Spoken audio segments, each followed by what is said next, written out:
investigate, we will make a determination, was this allegation valid? Did it truly happen?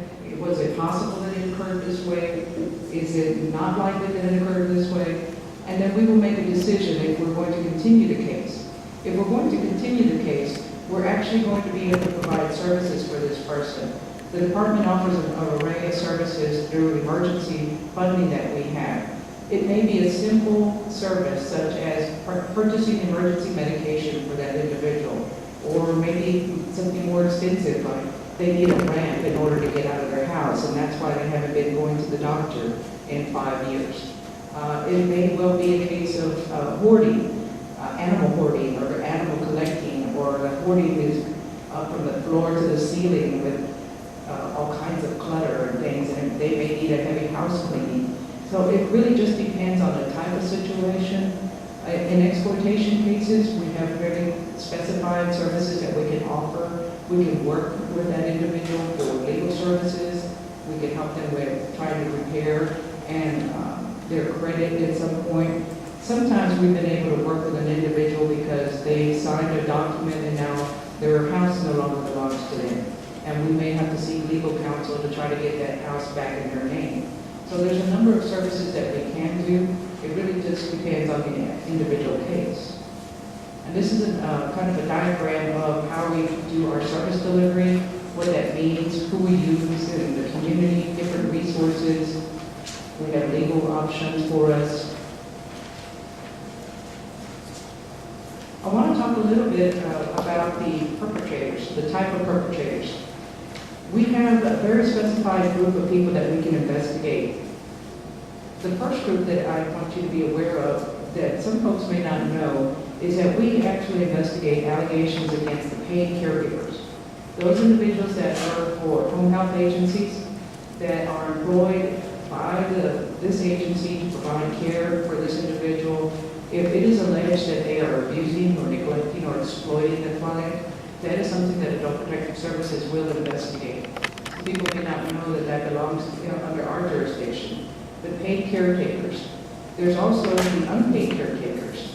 Those people that are by proxy because they're a longtime neighbor, they've decided they have a caregiver role, and now they are making sure that individual has their medication, their food, and they're taking care of them. That's a form of an unpaid caretaker, and that's somebody who also might be reported to us. Family members make up the largest group of our alleged perpetrators. Sad to say, but over half of the alleged perpetrators are family members. And of those, the majority are sons, adult sons. I don't know what it is. That's a whole other story. Sons and grandsons. Anybody that we investigate has to have an ongoing relationship with our elder client. So we don't investigate things like scams. Dean Taylor is going to talk about scams and identity theft later on from Better Business Bureau. But we have to have an ongoing relationship. So what does that mean?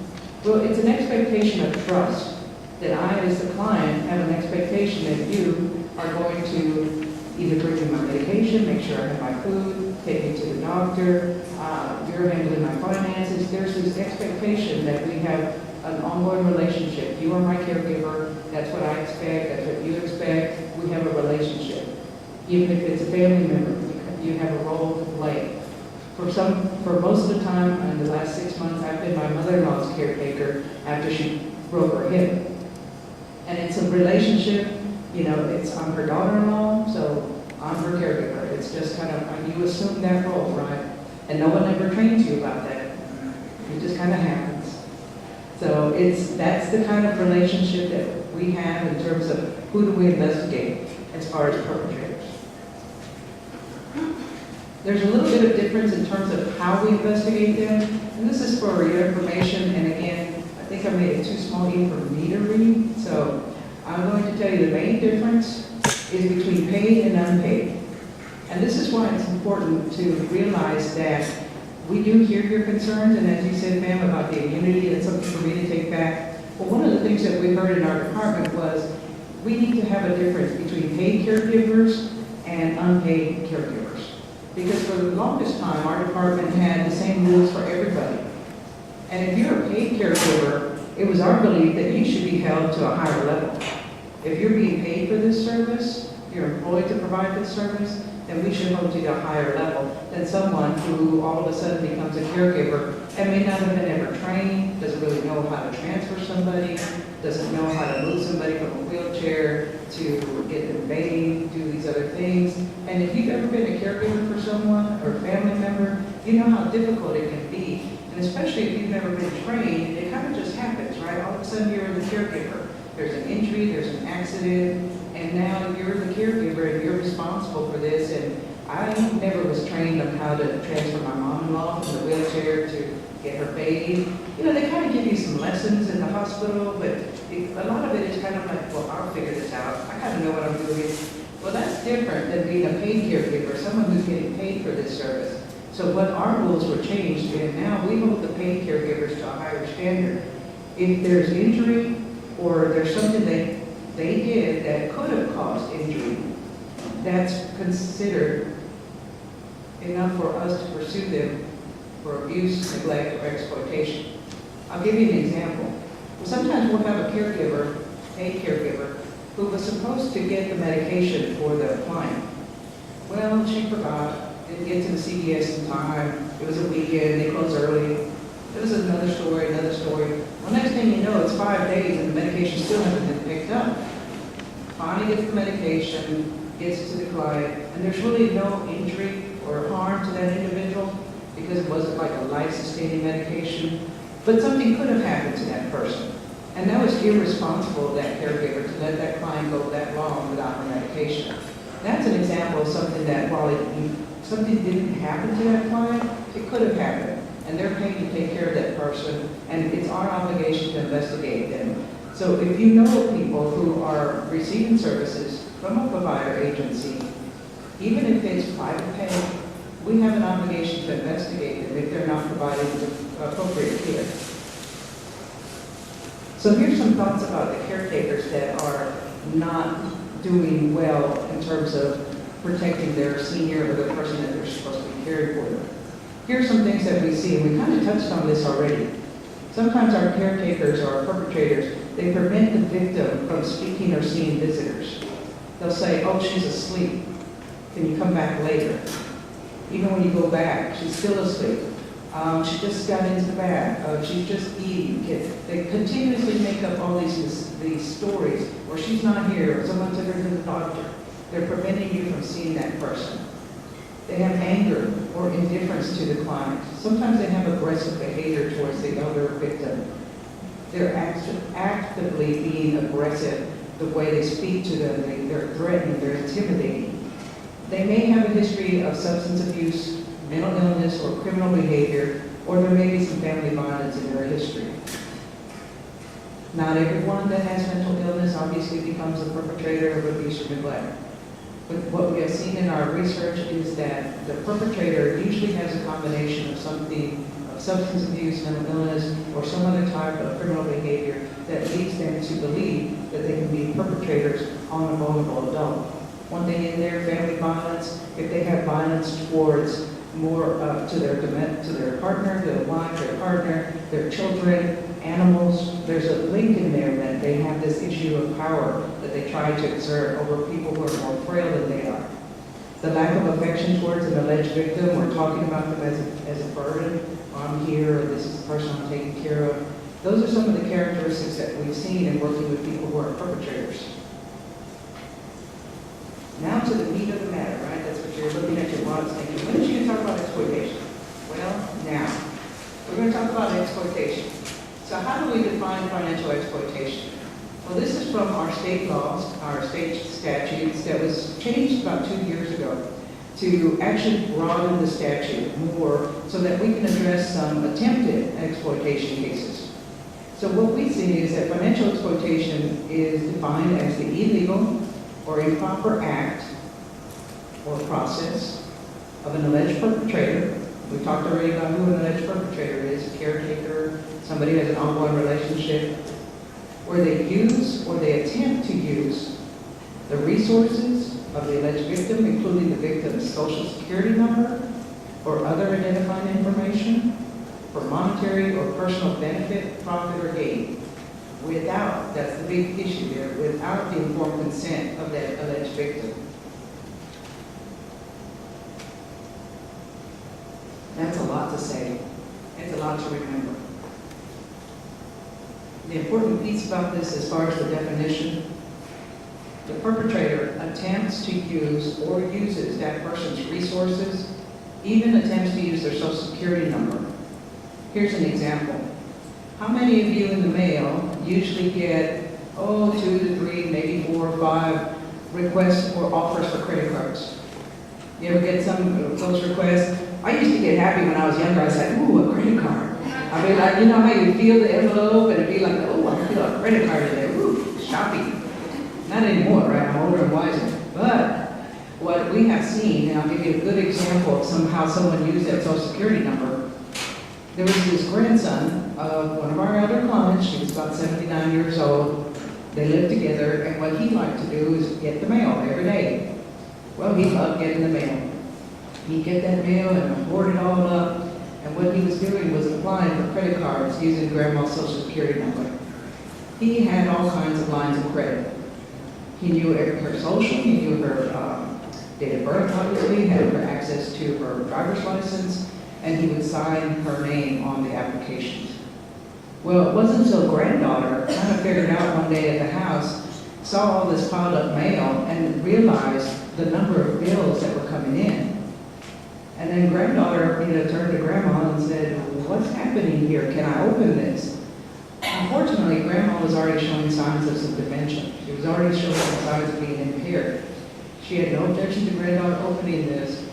It was an American Express Gold card with a $10,000 debit already on there. $10,000 worth of credit. She started looking at this, that with all the charges, AutoZone, Victoria's Secret, different places to go eat, getting nails done, and new tires. Obviously, grandma wasn't even driving anymore. So she asked her who was doing this. Well, it turned out it was her own brother, the grandson living at home. When confronted about it, apparently he had more than that. He had taken money from Chase, he had taken another Visa, he had a MasterCard. He had almost $50,000 worth of credit in the lady's name. Unbeknownst to her, she had no idea. And all of that because he was using her social security number. Were it not for granddaughter kind of being a little nosy, we never would have heard about this case. Because grandma had some impairment. She was getting demented. She really didn't know what was happening. And even more so, she loved her grandson. And he had the nerve to tell us, I've always been her favorite grandchild. She would want me to have this. You know how Tina said she would really like to break his neck? Well, that's, and how we said that's probably politically incorrect. The police would probably not approve that. Well, he had the nerve to sit there when we interviewed him and said, well, my sister's just jealous. Grandma always loved me best. That's why I'm living here. Well, yeah, but here's one thing. You may be getting an inheritance, but you have to wait on that. It's not yours to spend now. This is not like I'm going to get an advance on my inheritance. So he had the nerve to run up over $50,000 worth of credit. And thankfully, we were able to secure the information. He basically confessed that he was not all that bright. And then he actually had charges filed against him, was actually prosecuted, and actually had some jail time associated with that for at least 1 year. A year, and he had to pay back the money. So that was good. I don't know how he's going to do it because, he's kind of lazy and didn't want to work to begin with. That's why he was living off grandma. Oops, that's the right editorial comment. It's not included in the slides, but that's what really happened. So that's how we look at financial exploitation. When you purposely use this information for your benefit, and it's without the client's informed consent. The client in this case really had no concept of what was happening with her finances, and he was aware that he used that to his advantage by taking advantage of her and her state and used it to fill out all of these credit cards and used them for his own benefit. Here's an additional piece of the definition of exploitation. When it comes to working in exploitation, the client really is saying that it's not voluntary. It's not something I wanted to do. It's not something I gave permission to. The person can be influenced by the alleged perpetrator. They may have given them this last one is very long. It's about the informed consent piece. Sometimes our clients may have some dementia, sometimes they may not. Sometimes they just may not be fully aware of what's happening in their situation. One of the things we look for when we're looking for exploitation, we look for sudden changes in bank accounts or banking practice.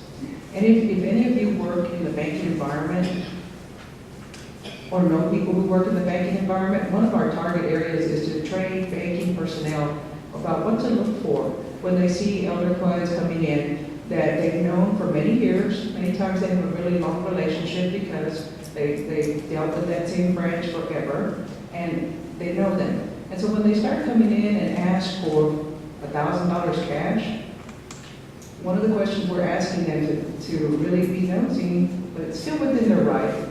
Oh, well, that's a lot of money for you. That's something different. Are you planning a trip? What is it that you need for?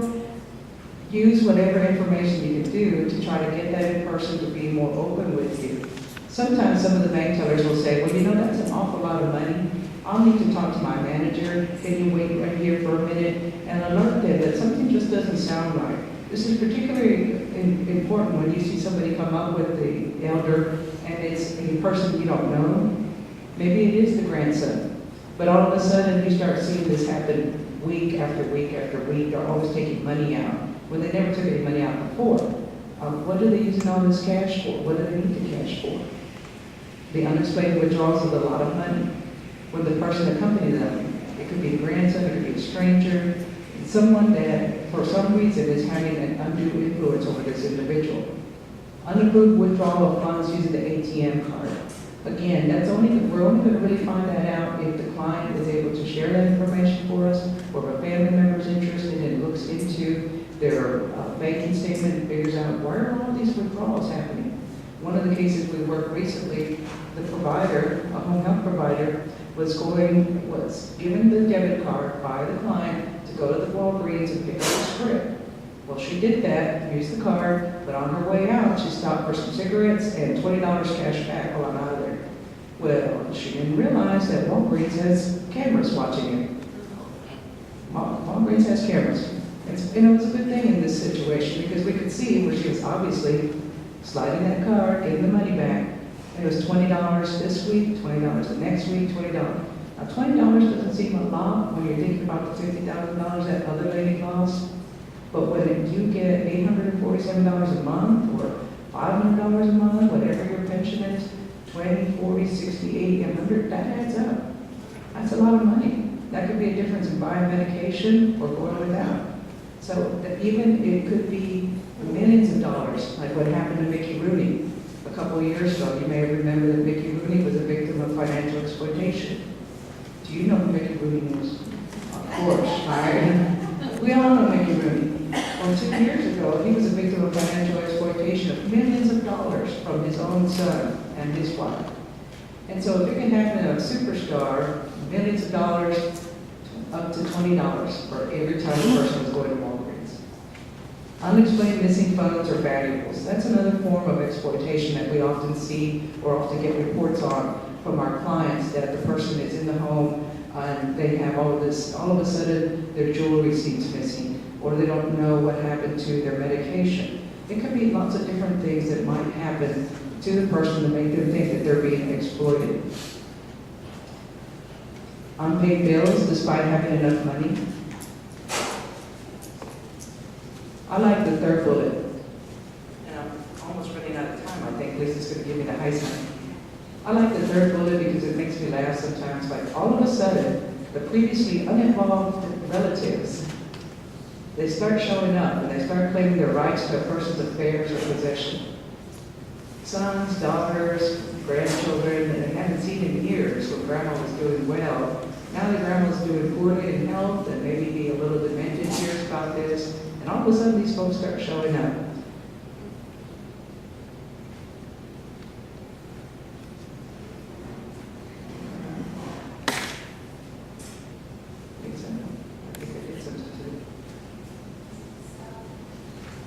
I think you got to start up, but I didn't get it on. Because I think the office, let's see. Okay. So what to do? One of the things that we don't do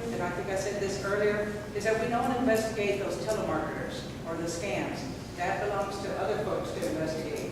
We do, in these type of cases, APS will assess to determine if that victim is in a state of neglect. And I will give you an example. And Dean will talk about the telemarketers and the scams and so forth. One of the things that could happen, a client received a telephone call and believed that the person was from their bank and shared information about their social security number, their date of birth, et cetera, et cetera. She didn't hang up like she's supposed to, right? Well, it ended up that she had used so much money had been given out of her account that she was really in danger of losing her house because she had refinanced, she had a second mortgage, she was trying to pay this, and then she was actually going to be evicted out of her own home. And that's a form of neglect, that even though APS is not going to investigate that telemarketing scam, we might be involved in the fact that she was being neglected or self-neglect, so now we are actively involved in that. And it doesn't even have to be something so huge like a house. It could be that that person was on a fixed income, very limited, perhaps receiving only SSI or some other modified, pension, $800 a month. They were exploited out of those $20. Well, because of those $20, at $40, $60, $80, $100 over time, it adds up. And then that person's no longer able to pay for their medication, go to the doctor, sometimes buy food. And because people are embarrassed and afraid and ashamed and they don't want to share this information, they may be going without. And they may not want to talk about this. But APS can intervene to deal with a piece of the neglect that we can take care of.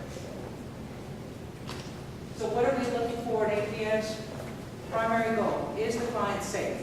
Are their needs being met? Do they have access? Does anyone else have access to their income, to their resources? Whose money is being deposited into the account? I love it when a family member has a joint account and this family member, the bad family member, the alleged perpetrator, said, well, we have a joint account. Well, we're going to investigate that and find out the only one putting money into it is the senior. Who's taking all the money out? Is Junior there? He's taking all the money out. He says, well, if we have a joint account. Joint account doesn't give you a license to steal. That's what some people think, that this is I'm going to be on the account. And there are some times when it's a good reason to be on the account. My husband is on my mother-in-law's account. They've had the joint account for years, right? That in order to manage her funds and take care of that. And there's good reasons for that to occur. And I'm not saying that's a bad thing. But what we look for is when there's any kind of changes to that, and actually who's making all of those withdrawals, who's making the deposits, where is that money going to? This last slide, it's everyone's business. That's what we started out at the beginning. It really takes everyone involved in the community to help address this issue of exploitation. Financial exploitation, as I said at the beginning, is a very clean crime. Many things can be done with a signature on a form called a power of attorney. Power of attorney can be signed, and if you don't read what you just signed, you may not realize that you've now given this person full authority to make decisions about your house, your property. They may use it to open up a bank account. Now, what we have found in recent years is that banks are becoming more and more intelligent and aware of power of attorney. So there are some banks that will not even accept the power of attorney. And that's a good thing. Unless you're a good person, you're trying to get this set up, right? And then you're thinking, at least they would just do it. Well, but they do that for a reason, because many people have been misled, and the power of attorney has been misused by someone who's just not reputable and taking advantage of it. Exploitation is a very complex area. I have given you a very brief overview of how the department views exploitation. I've given you a foundation for understanding our definition and who we investigate.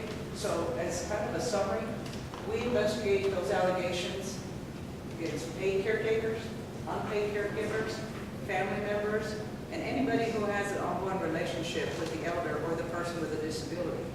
The exploitation usually doesn't stand by itself. I will tell you that most of the cases that we get have exploitation and something else. Exploitation and physical abuse, exploitation and caretaker neglect, exploitation and something. Exploitation hardly ever stands by itself, and that's just kind of based on our history of what we've observed. Most of the time when someone is being exploited, they're also probably being neglected because their needs are going unmet. And that's something else that we investigate and we evaluate. APS is a state agency, and that for many people is a problem because they don't want the state involved in their business. And I understand that and respect that. One of our challenges is in trying to educate the community, say, yes, we are a state agency, yes, we must investigate, but we also provide services. That's the other piece of our program. And the services could be as simple as getting a provider in there that's going to take care of that individual, purchasing the medication, taking care of the rent, paying the mortgage, perhaps that's what it is, necessary for that individual. We have a wide range of services depending on what that individual needs. So APS is available to you at our 1-800-252-5400 number at any time to make a report and even to have an inquiry. And I will be available throughout the rest of the morning if you have any questions for us. I have the hindsight, I think, from Ms. Gloria telling me it's about time to wrap up, I think. So I'd love to talk with you in the back about any questions. Are we giving people a break now, or are we rolling right into the next one? We have 5 minute breaks and let the officers set up. All right, well, thank you so much for your attention. I appreciate it, and thank you for being here. And so we have a 5-minute break, and I'll come and chat with you